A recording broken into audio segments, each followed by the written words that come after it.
여러분은 유전무죄, 무전유죄라는 말을 들어보셨나요? 아마 영화나 뉴스를 통해서 한 번쯤은 다들 들어보셨으리라 생각되는데요.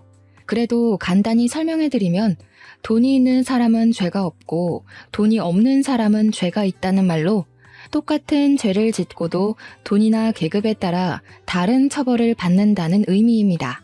너무 불평등하고 부당해서 절대 이런 일이 있으면 안 되겠다 여기지만 최근에 유전무죄, 무전유죄를 절실히 느낀 사건이 있어서 이렇게 사연을 보냅니다.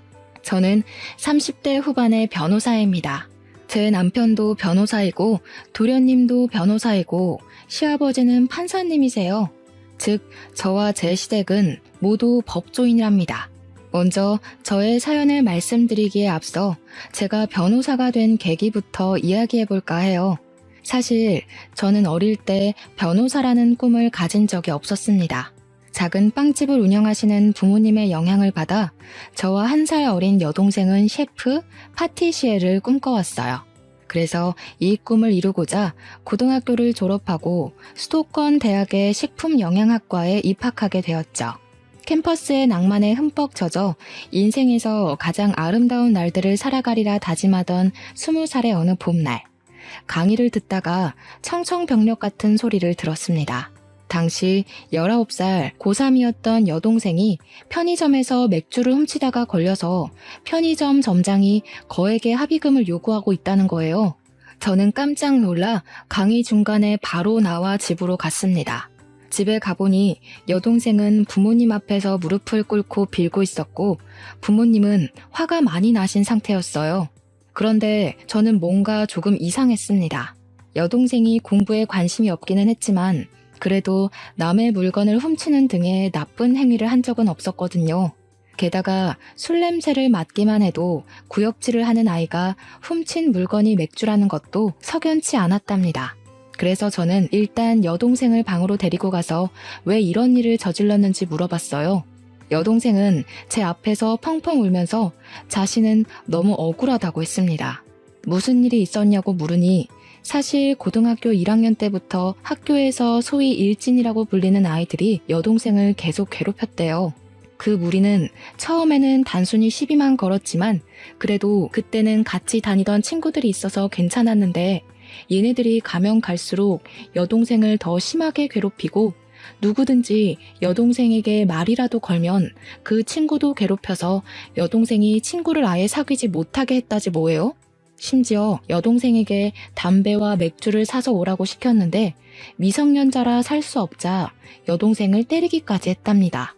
여동생은 또 맞기 싫어서 어쩔 수 없이 편의점 맥주를 훔치다가 걸린 거였어요. 다행히 편의점 점장님이 경찰에 고소까지 진행하지 않고 합의금만 준다면 그냥 조용히 넘어가겠다고 했대요. 그런데 그 합의금이 너무 거액이라서 우리 가정 형편으로는 도저히 해결할 수가 없었어요. 저는 일단 여동생을 데리고 편의점 점장님을 찾아갔습니다. 점장님 앞에서 저와 여동생을 무릎을 꿇고 사정을 다 말한 뒤 손이 발이 되도록 빌어 합의금을 200만 원까지 낮췄답니다. 우리 형편에 200만 원이 적은 돈은 아니었지만 그래도 아직 미성년자인 여동생이 경찰에 고소당하지 않은 것만으로도 다행이라 생각하며 감사하다고 허리를 숙이고 또 숙였네요. 그리고 여동생을 지독하게 괴롭힌 그 일진들을 가만두지 않겠다는 생각으로 다음날 부모님과 함께 여동생의 학교 교장실로 향했습니다. 교장실에서 교장 선생님, 담임 선생님, 그리고 그동안 여동생을 괴롭힌 학생들을 다 불러놓고 하나하나 이야기를 했어요. 그런데 선생님들의 반응이 시큰둥했습니다. 알고 보니 이 일진들은 다들 경찰, 변호사, 대형 병원 의사 등 잘 사는 집안의 딸들이었고 학교에 기부도 정말 많이 했더라고요. 반면에 우리 집은 빵집의 매출이 잘 나오지도 않았고 게다가 이번에 제가 대학교를 입학하게 되어 돈 나갈 곳이 배로 더 많아진 상황이었어요. 그 덕에 기부금은 엄두도 내지 못했죠. 그래서인지 교장 선생님, 담임 선생님도 가해 학생들을 따끔하게 처벌하지 못했답니다. 결국 가해 학생들은 별다른 징계도 없이 학교에 그대로 다녔고 여동생은 합의금 명목으로 약간의 돈을 받고 일이 무마되었습니다. 그 뒤로 가해 학생들은 제 동생을 돈 없는 빵집 딸이라고 폭행하며 더 심하게 괴롭혔고, 여동생은 그 괴롭힘을 이기지 못해 고3 여름방학을 앞두고 자퇴를 하게 되었어요. 괴롭힘에 지쳐서 쫓겨나듯이 고등학교를 자퇴한 동생을 보며 저는 지금 제가 한가하게 캠퍼스의 낭만을 꿈꾸며 살 주제가 안 된다는 생각이 들었습니다. 부모님이 작은 빵집 사장님이 아니라 사자 직업을 가진 분이었다거나 우리 집에 돈이 정말 많이 있었다면 과연 세상을 19년밖에 살지 않은 어린 여동생이 이렇게 억울하게 당했을까 싶더라고요.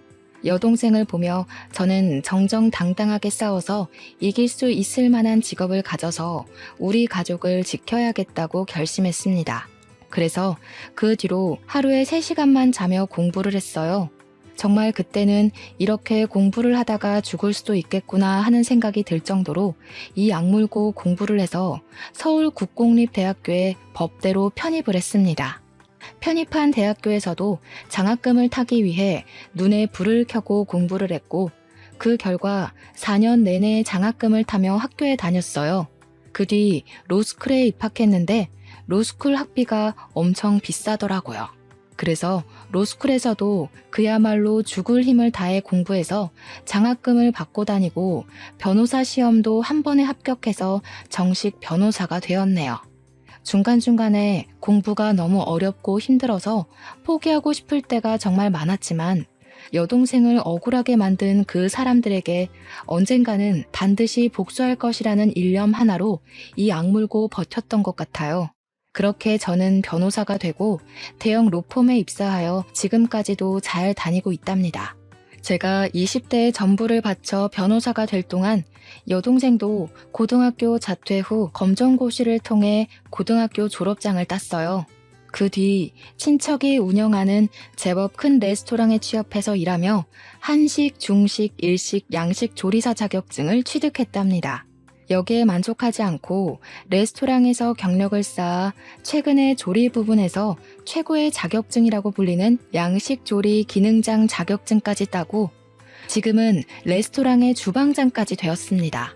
이렇게 저와 여동생은 과거의 아픔을 발판 삼아 성공하기 위해 악바리처럼 살았어요. 저는 경주마처럼 옆을 보지 않고 성공과 복수만을 위한 삶을 살았죠. 이렇게 앞만 보며 달려오던 어느 날 제가 근무하는 로펌에 새로운 변호사가 왔어요. 나이는 저보다 4살이 많았고 이름은 김지훈이었는데 원래는 개인 변호사 사무실에서 일하다가 실력을 인정받아 스카웃되어 왔더라고요.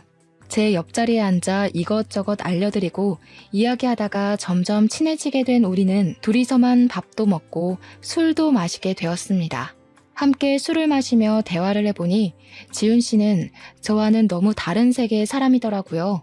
저는 남들이 보기에 부족해 보이지 않으려고 앞만 보고 쉴 새 없이 달려와 변호사가 되었지만 지훈 씨는 넉넉한 집안에서 아무 고민 걱정 없이 공부에만 열중하며 살아왔어요.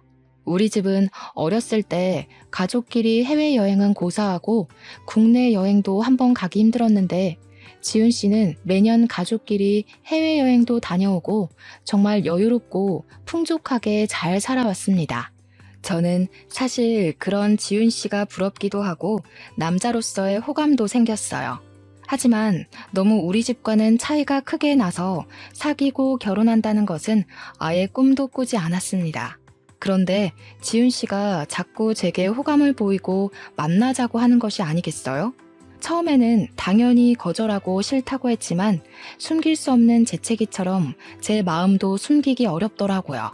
결국 우리는 연인이 되었고 점점 깊은 사이가 되어 결혼에 관한 이야기도 나누게 되었습니다.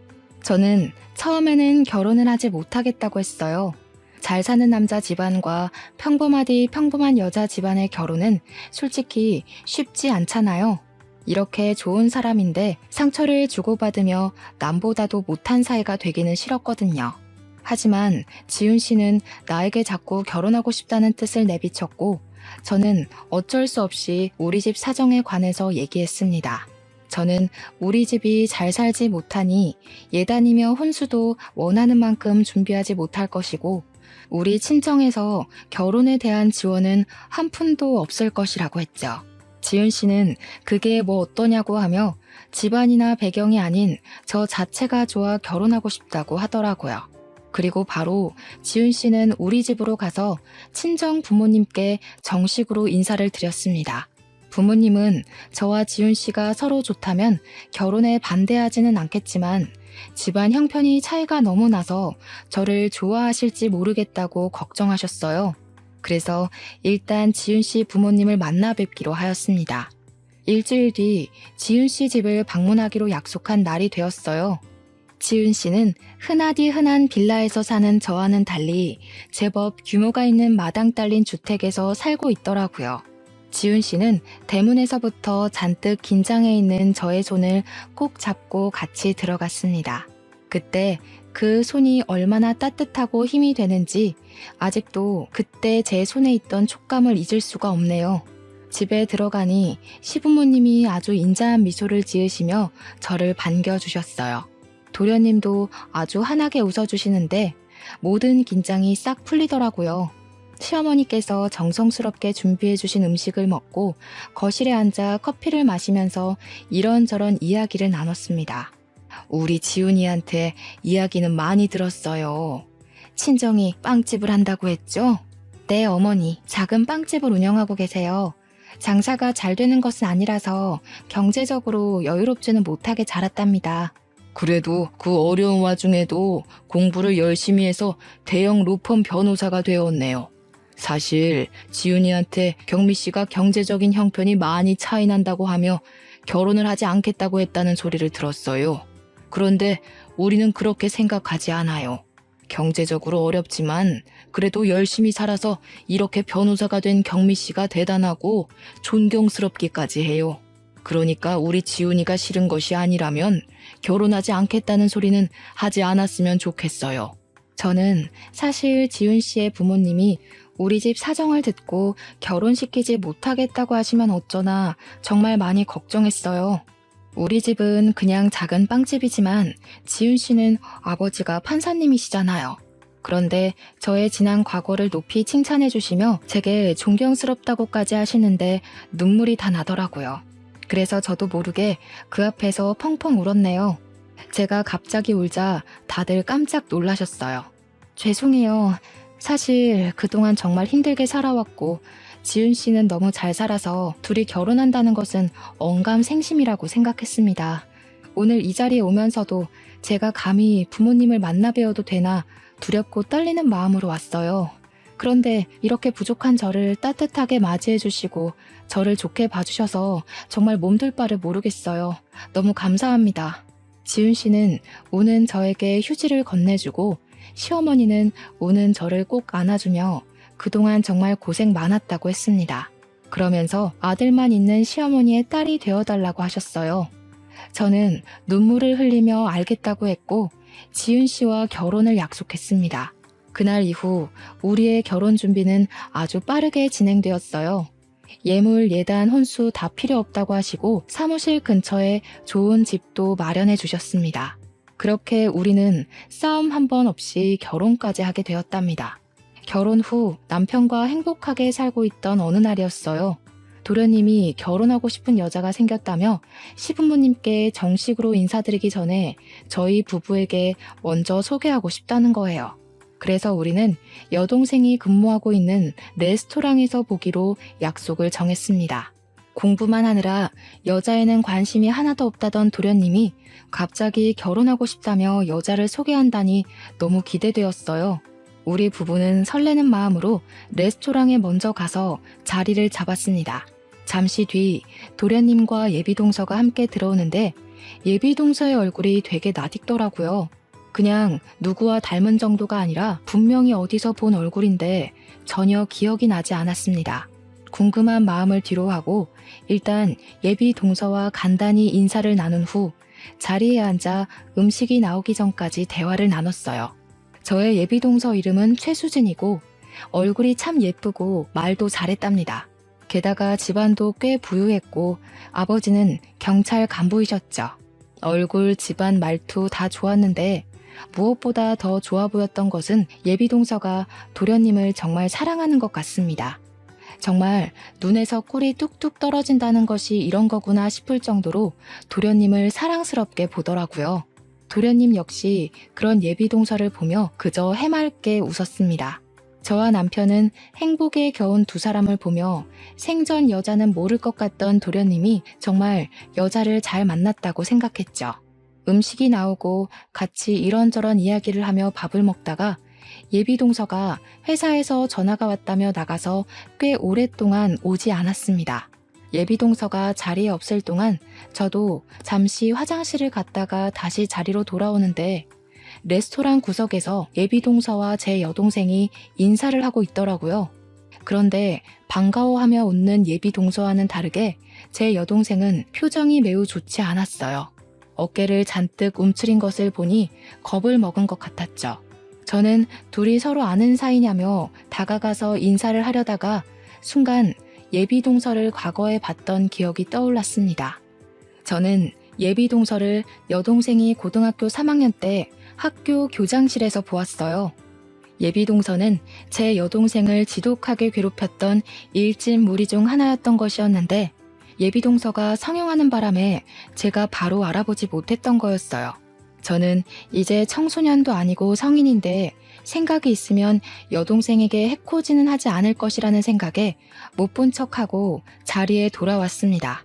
제가 자리에 앉고 얼마 지나지 않아 예비동서도 오더라고요. 저는 계속 예비동서에 대해 모른 척하고 이야기를 나눴습니다. 이야기하는데 처음에는 예쁘게 보이던 예비동서의 얼굴이 여우 같아 보이고 가식적으로 보이기 시작하더군요. 여동생을 사악하고 짓궂게 괴롭히던 얼굴이 생각나 괴로웠습니다. 점점 표정이 굳어가는 제 모습을 보며 예비동서가 괜찮냐고 물었지만 저는 그냥 계속 별다른 말 하지 않고 오늘은 몸이 좋지 않으니 다음에 더 친해지는 기회를 만들자고 하며 서로 연락처를 주고받았네요. 예비동서는 제게 언니라고 불러도 되냐고 하며 여기 음식이 맛있으니 다음에 다시 와서 자신이 음식을 산다고 하며 헤어졌어요. 그렇게 헤어지고 집에 가는 길에 여동생에게 전화했어요. 그리고 여동생에게 아까 레스토랑에서 봤다고 하며 혹시 예비동서가 일진 무리 중에 하나가 맞냐고 물으니 역시 맞다고 하더라고요. 저는 착하고 순진한 도련님이 그런 나쁜 여자와 결혼하게 둘 수는 없어서 남편에게 이 모든 사실을 이야기했습니다. 그날 밤 남편은 도련님을 따로 다시 만나서 모든 사실을 이야기했어요.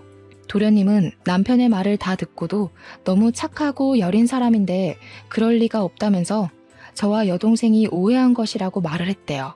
저는 어떻게든 이 결혼을 뜯어 말리고 싶었습니다. 제 여동생은 고등학교를 자퇴하고 10년이 지난 지금까지도 그때의 기억 때문에 괴로워하고 밤마다 악몽까지 꾸고 있었거든요. 인생에 한 번뿐인 동생의 학창시절을 처참히 짓밟아버린 원수 같은 사람을 절대 제 가족으로 들일 수는 없었습니다. 그래서 저는 예비동서가 학교폭력 가해자라는 확실한 증거를 찾아야겠다고 생각했어요. 먼저 예비동서의 SNS를 찾아내어 과거의 사진이 있는지 확인했습니다. 하지만 예비동서의 SNS에는 딱히 증거가 될 만한 사진이 보이지 않더군요. 그래서 예비동서 지인들의 계정을 타고 들어가 보니 예비동서의 친구가 고등학교 시절을 추억하며 올린 사진이 있었답니다. 노래방에서 찍은 사진이었는데 다들 교복을 입었고 테이블에는 맥주가 가득했어요. 그리고 예비동서와 그 일진 무리 옆에는 제 여동생이 겁에 질린 채 찍혀 있더라고요. 아마 자기들끼리 찍으려고 했다가 우연히 여동생이 찍힌 것 같았어요. 저는 이 사진을 나중에 요긴하게 사용하기 위해 사진을 캡처해서 제 핸드폰에 저장했습니다. 다음날 저는 예비동서에게 연락해서 이렇게 가족이 된 것도 인연인데 여자들끼리 따로 만나서 맛있는 음식 먹자고 했어요. 다행히 예비동서는 그날 저녁에 별일 없다며 바로 만나자고 하더라고요. 저는 혹시나 하는 마음에 소형 녹음기를 하나 장만해서 예비동서와의 모든 대화 내용을 녹음하기로 했어요. 퇴근 후 예비동서를 만나 이런저런 이야기하다가 고등학교를 어디 졸업했냐고 물으니 역시 여동생이 다녔던 고등학교를 이야기하더라고요. 저는 고등학교 시절 이야기를 하는 예비동서에게 어제 SNS에서 찾아낸 사진을 보여주었습니다. 사실 어제 SNS를 보다가 이런 사진을 봤어요. 앞으로 가족이 될 사이인데 확인을 해봐야 할 것 같아서요. 아니, 이 사진이 어떻게 언니 핸드폰에 있어요? 그런데 기분이 좀 그러네요. 도련님하고 결혼한다고 제 뒷조사하는 거예요? 제가 무슨 범죄라도 저질렀을까 봐요? 뭔가 취조당하는 기분이네요. 취조가 아니라 그냥 결혼 전 확인하는 것이죠. 그리고 어차피 남들 다 보라고 SNS에 사진을 올리는 건데 이거 한번 찾아봤다고 그렇게 기분이 상할 일인가요? 나 참 어이가 없어서. 그래서 지금 이렇게 나한테 따지듯이 이야기하는 이유가 뭔데? 변호사라고 해서 마음대로 이렇게 사람 뒷조사해도 되는 거야? 자신의 과거를 들킨 예비동서는 처음에는 꼬박꼬박 존댓말을 쓰다가 제게 반말을 쓰며 화를 내기 시작했어요. 저는 그런 예비동서에게 지지 않고 같이 맞받아치며 본인이 과거에 한 일을 스스로 실토하도록 하나하나 캐묻기 시작했습니다. 따지는 게 아니라 지금 옆에 있는 이 친구가 겁에 질려서 이러고 있으니 이상해서 그러지. 그리고 어디다 대고 지금 반말이야? 내가 너보다 나이 훨씬 많아. 시댁 서열상으로도 내가 더 높아. 똑바로 존대해. 서열 높아서 좋으시겠습니다. 나이 많은 게 자랑도 아니고. 꼰대세요? 무슨 과거 취조하겠다고 난리야. 그래서 이 친구가 그렇게 궁금하다는 거지? 얘 내 똘만이었어. 얘네 부모님이 지지리도 맛없는 빵이나 만드는 빵집 딸이었거든. 그래서 내가 얘 빵집 딸이니까 빵 셔틀 엄청나게 시켰지. 내가 사실은 고등학교 때 학교에서 이름 좀 날렸답니다. 그러니까 언니도 조심해. 아직 내 친구들 무시무시하다. 괜히 시부모님이랑 내 남편한테 까발리지 말고 그 입 딱 다물고 있어요, 언니. 안 그러면 이 사진 속에 있는 친구들 싹 다 불러서 언니 가만두지 않을 테니까. 알겠죠? 예비동서는 아직도 자신이 미성년자인 줄 아는지 정신을 차리지 못하고 저에게 살벌하게 협박을 하더라고요. 저는 이 모든 내용을 다 녹음을 했습니다. 그날 예비동서와 헤어지고 나서 도련님과 남편을 만나 제가 녹음한 내용을 들려주었죠. 도련님은 매우 충격을 받아 아무 말도 하지 못하고 계셨어요. 왜 아니겠어요. 도련님 인생에 처음으로 사랑한 여자였는데 그 여자의 실체가 일진이었다니 충격이 아주 크실 만도 했죠. 그렇게 일주일 정도가 지났습니다. 사무실에서 일하고 있는데 여동생이 울면서 전화가 왔습니다. 예비동서가 그때 자신을 괴롭혔던 일진 무리와 함께 레스토랑으로 찾아왔다는 거예요. 식당에 와서 자신이 결혼하니 돈을 달라고 협박하고 돈이 없다고 하자 단체로 폭행을 했다는 거 있죠. 왜 가만히 맞고만 있었냐고 하니 여동생은 고등학교 시절에 너무 호되게 당해서 얼굴만 봐도 너무 무섭다는 거예요. 그래서 제가 그럼 차라리 숨어있지 그랬냐고 했는데 그렇지 않아도 일진 무리가 레스토랑에 온 것을 보고 주방에서 나오지 않고 있다가 2시간 정도 후에 당연히 갔을 줄 알고 음식물 쓰레기를 버리러 뒷문으로 나갔대요. 그런데 하필이면 그 뒷문 쪽에 예비동서와 일진 무리가 있었다지 뭐예요? 여동생은 혼자였고 예비동서는 무리지어 있었으니 속수무책으로 당했다고 하더라고요. 저는 너무 화가 나서 바로 고소를 하려다가 도련님과 시부모님에게 확실히 예비동서의 실체를 알려주기로 했어요. 일단 정확한 증거 확보를 위해 동생이 폭행당한 곳으로 갔어요. 다행히 동생이 폭행당한 장소에 레스토랑에 CCTV가 있었고 근처에 주차된 자동차도 있더라고요. 바로 레스토랑의 사장님인 사촌에게 부탁해서 CCTV와 자동차 블랙박스 영상을 확보했습니다.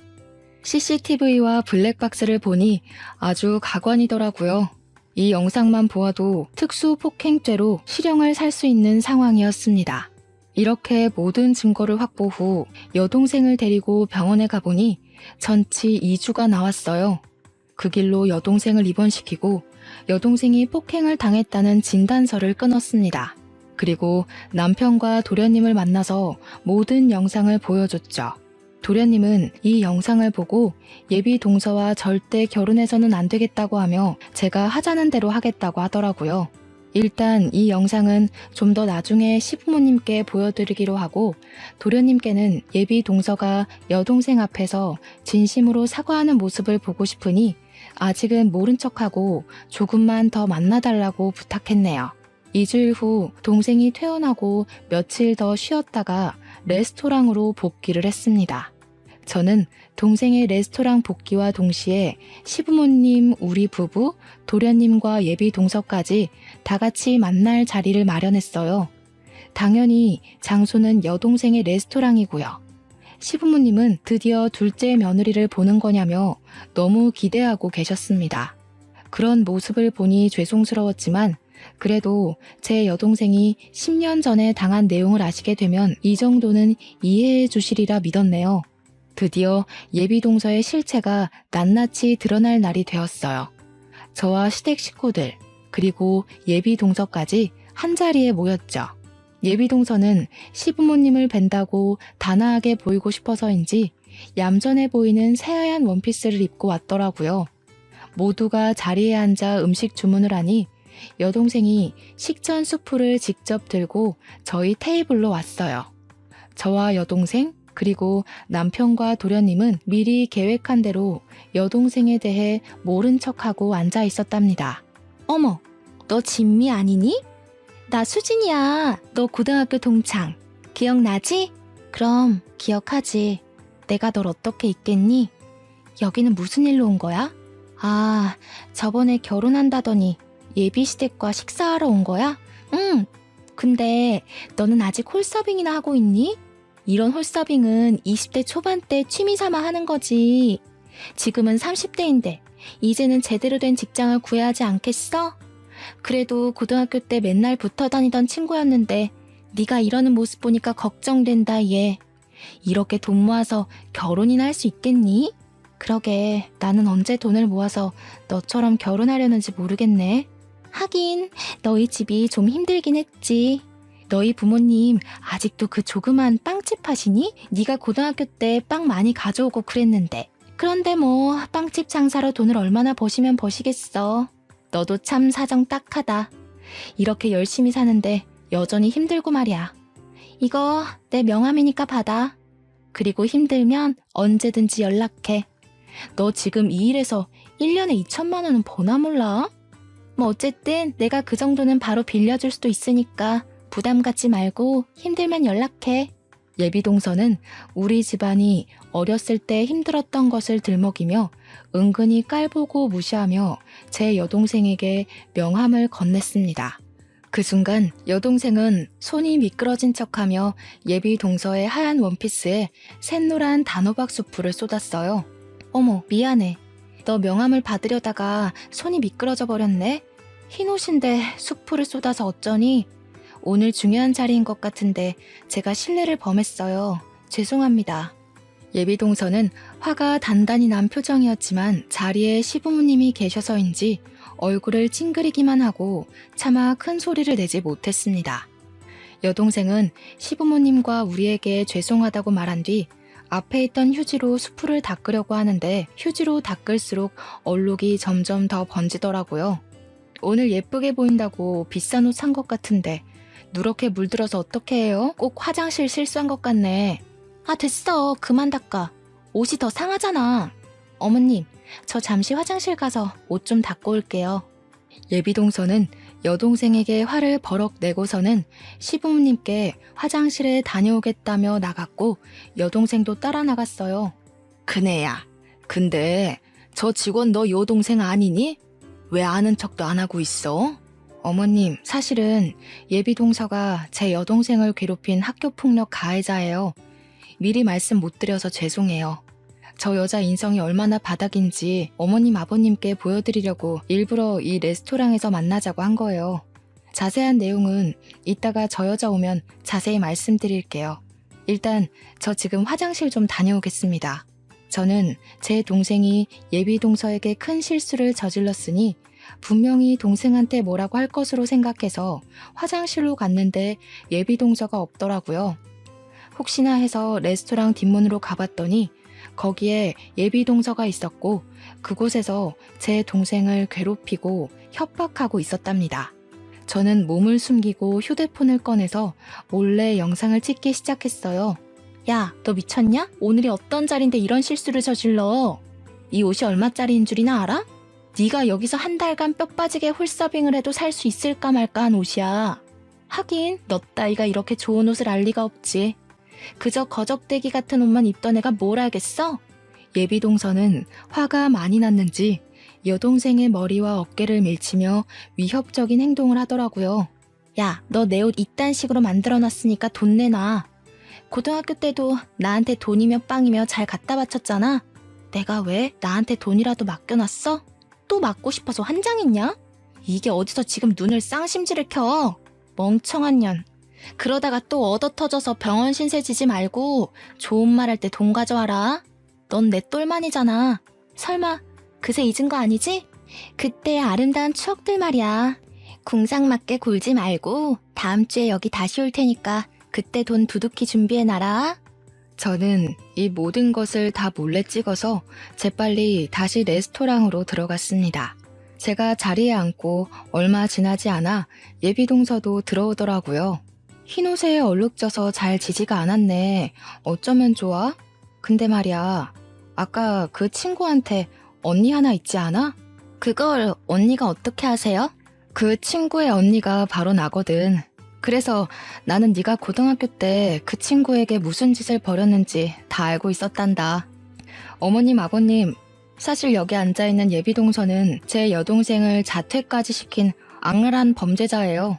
저의 폭탄 발언에 예비동서는 당황한 표정을 지으며 도련님과 시부모님의 눈치를 보더라고요. 하지만 그것도 잠시 바로 자신의 표정을 숨기고 여유 있는 척을 하며 바로 말을 이어갔습니다.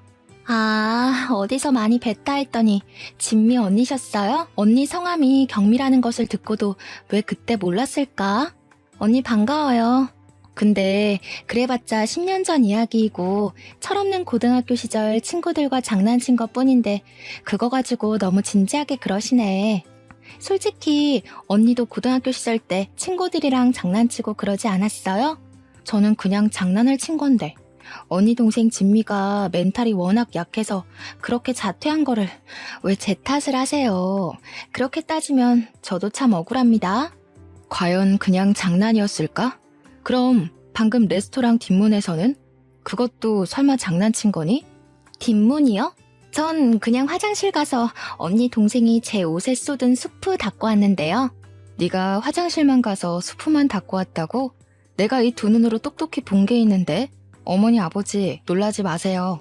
방금도 레스토랑 뒷문에서 제 여동생을 협박하고 있더라고요. 제 말이 믿기지 않으시면 제가 방금 찍은 영상 보여드릴게요. 저는 제가 찍은 영상을 시부모님께 보여드렸습니다.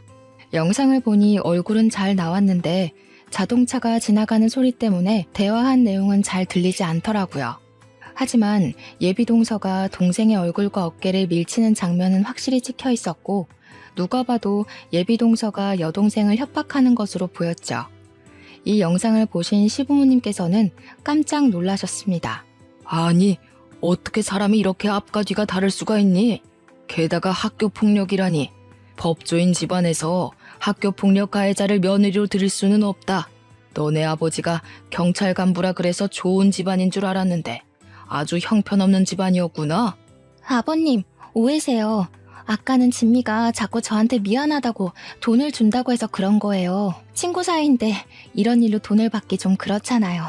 사실 진미가 학교 다닐 때 집안 형편도 어려운데 제게 자꾸 돈이며 먹을 것을 가져다 줘서 이번에도 그럴까봐 일부러 세게 행동한 거예요. 그리고 저는 맹세코 진미를 고등학교 때 괴롭힌 적이 없어요. 오히려 진미가 친구들에게 당하고 있어서 제가 도와줬어요. 제발 믿어주세요. 언니, 제가 싫으면 싫다고 말씀하시지 왜 이렇게 저에 대해 모함을 하세요? 모함? 내가 진짜 기가 막혀서 말이 다 나오지 않네. 내가 그럴 줄 알고 다른 것도 준비했어. 아버님, 어머니, 사실 저와 예비동서는 저번에 둘이서만 따로 본 적이 있어요. 그때 대화 내용을 녹음했는데 한번 들어보세요. 저는 예전에 예비동서와 둘이 대화한 내용을 들려드렸어요. 제 여동생에게 똘만이라 하고 자신이 고등학교 때 빵 셔틀도 시켰다고 하며 시댁 식구들에게 이 사실을 말하면 가만두지 않겠다고 협박하는 내용이 다 그대로 녹음되어 있었죠. 그리고 저는 홀에 있는 직원분께 이 레스토랑의 주방장님을 잠깐 불러달라고 했습니다. 저는 분명 주방장이라고 했는데 여동생이 나오니 예비동서가 당황하더라고요. 야, 네가 여기 왜 나와? 네가 주방장이라도 돼? 이 나이 먹고 홀서빙이나 하는 주제에. 홀서빙? 나 사실 여기 레스토랑 주방장이야. 내가 너한테 그렇게 당하고 억울하고 분해서 이 악물고 일하고 공부했어. 그리고 우리 언니도 너 때문에 분하고 원통해서 죽을 만큼 공부해서 대형 로펌 변호사가 됐단다. 어찌됐든 네 덕분에 우리 가족 이렇게 성공했네. 눈물이 나게 고맙다. 난 그래도 네가 이제 성인이 됐으니 정신을 차렸을 줄 알았는데 아니었네. 감히 우리 여동생을 10년 전에 괴롭혀서 학교 자퇴하게 하고 지금은 또 협박에 폭행까지 해? 인생은 실전이야, 멍청한 년아. 내가 그동안 너의 모든 행적 하나도 빠짐없이 차근차근 모아놨거든? 너 내 손으로 반드시 감옥 보낼 거니까 딱 기다려라.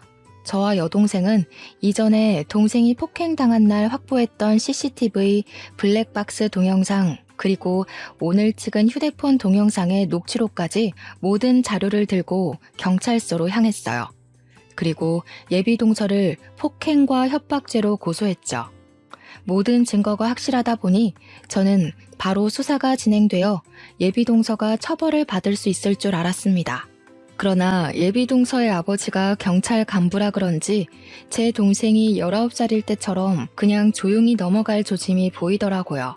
하지만 이번엔 가만히 두지 않았습니다. 그때는 저와 여동생이 그저 그런 빵집 딸이라서 그렇게 어영부영 넘어갔지만 이제는 상황이 달라졌거든요. 저는 대형 로펌 변호사가 되었고 제 시댁은 법조인 집안에 시아버지는 판사님이잖아요. 시아버지와 남편이 약간의 압력을 가하니 어쩔 수 없이 수사가 바로 진행되더라고요. 결국 예비동서는 자신이 그토록 사랑했던 도련님 앞에서 수사를 제대로 당했답니다. 예비동서뿐만이 아니라 그때 함께 여동생을 괴롭혔던 일진무리도 다들 소환되었어요. 게다가 이번 폭행 사건뿐 아니라 과거 학교에서 괴롭힌 내용까지 정상 참작되어 가중처벌까지 가능해졌습니다. 아직은 수사 중이라 판결이 나지 않았지만 우리는 예비동서와 그 무리가 어떤 요구를 해도 절대 합의를 해주지 않을 것이랍니다. 제 하나뿐인 동생의 학창시절을 암흑 속에 던져넣었는데 그들이 10억, 100억을 준다 해도 용서하지 못하겠어요. 그 뒤로 시부모님은 도련님을 하마터면 이웃나무로 만들 뻔했는데 지혜로운 며느리 덕에 피했다고 하며 고마워하셨어요. 그리고 시아버지는 제 여동생이 정말 고생이 많았다고 하시며 또 다른 학교폭력 피해자가 생기는 것을 막기 위해 학교폭력 관련 법률 상담을 무료로 해주시고 계십니다. 바쁘신데 힘드시지 않냐고 여쭸더니 10년 전 저와 여동생처럼 돈이 없고 법을 알지 못해 고통받는 어린 학생들을 생각하면 힘든 줄도 모르겠다고 하시며 잠을 줄여서라도 돕고 싶다고 하셨어요. 저와 남편 역시 그런 시아버지를 도와 함께 무료 상담을 하고 있답니다. 그리고 제 여동생은 식당에서 더 열심히 일에 매진하며 본인의 커리어를 높이는 데 힘쓰고 있습니다. 여동생은 바쁜 와중에도 틈틈이 저의 시아버지를 도와 학교 폭력을 당한 학생들의 이야기를 들어주고 있어요. 여동생이 19살 때 왕따 당하는 자신이 너무 부끄러워서 저와 부모님께도 이 사실을 말할 수가 없었고 도움을 요청할 수도 없었대요. 그래서 그들이 더 악랄하게 자신을 괴롭혔던 것 같다며 지금 학교 폭력을 당하는 학생들도 분명히 같은 마음일 테니 그들의 언니와 누나가 되고 싶다고 하더라고요. 그들의 이야기를 들어주는 여동생의 옆에서 지켜보니 학교 폭력 피해자들이 누군가가 자신의 편이 되어주고 억울한 사연을 마음을 다해 들어주는 것만으로도 크게 밝아지는 모습을 볼 수 있었답니다. 그래서 저도 이 아이들에게 힘이 되고자 최선을 다해 도와주고 있어요. 도련님은 인생의 첫 여자에게 큰 상처를 받고 그 뒤로 일에만 열중하고 있습니다. 아직 많이 힘들어하고 계셔서 저와 남편이 도련님과 같이 말동무도 하고 술친구도 되어주고 있어요. 착하고 마음 여린 도련님이 충격에서 얼른 벗어나서 인성이 좋은 평생의 짝을 꼭 만났으면 좋겠네요. 이번 일을 겪으면서 느낀 점이 하나 있어요. 제가 20살 때는 돈도 없고 정말 아무것도 없는 너무 평범한 집안이라 이들에게 그저 당하기만 했지만 이제는 변호사가 되고 주변에 법조인들이 있으니 같은 상황에서 다른 결과가 나오는 것을 두 눈으로 똑똑히 보게 되었습니다. 예전에는 돈이 없기만 해서 그냥 그런가 보다 하고 살았는데 약간의 돈과 권력이 생기니 확실히 달라지기는 하네요. 사회가 많이 달라졌다고는 하지만 아직은 유전무죄, 무전유죄가 통하는 세상이라는 것을 확인하니 뭔가 씁쓸하더라고요. 사실 제가 변호사가 되게 된 계기가 정의를 위해서가 아니라 단순히 약간의 힘과 권력을 얻기 위해서였잖아요. 하지만 제가 이런 일들을 겪고 나니 다양한 이유로 억울한 사람들을 위해 정말 정의로운 변호사가 되도록 노력해야겠다는 생각이 드네요. 그리고 많이 부족하지만 저를 며느리로 받아주시고 지금까지 시집살이 한번 시키시지 않은 우리 시부모님께 진심으로 감사하다는 말 꼭 드리고 싶네요. 제가 변호사가 되었지만 판사이신 시아버지의 입김 아니었으면 이렇게까지 하지는 못했을 거예요. 마지막으로 말하지 못할 사정으로 힘든 길을 걷고 계시는 분이 계신다면 저와 동생의 이야기를 통해 위로와 용기를 얻으셨으면 좋겠습니다. 저 역시 힘든 분들에게 힘이 되는 변호사가 되고자 노력하겠습니다. 저의 이야기 들어주셔서 감사합니다.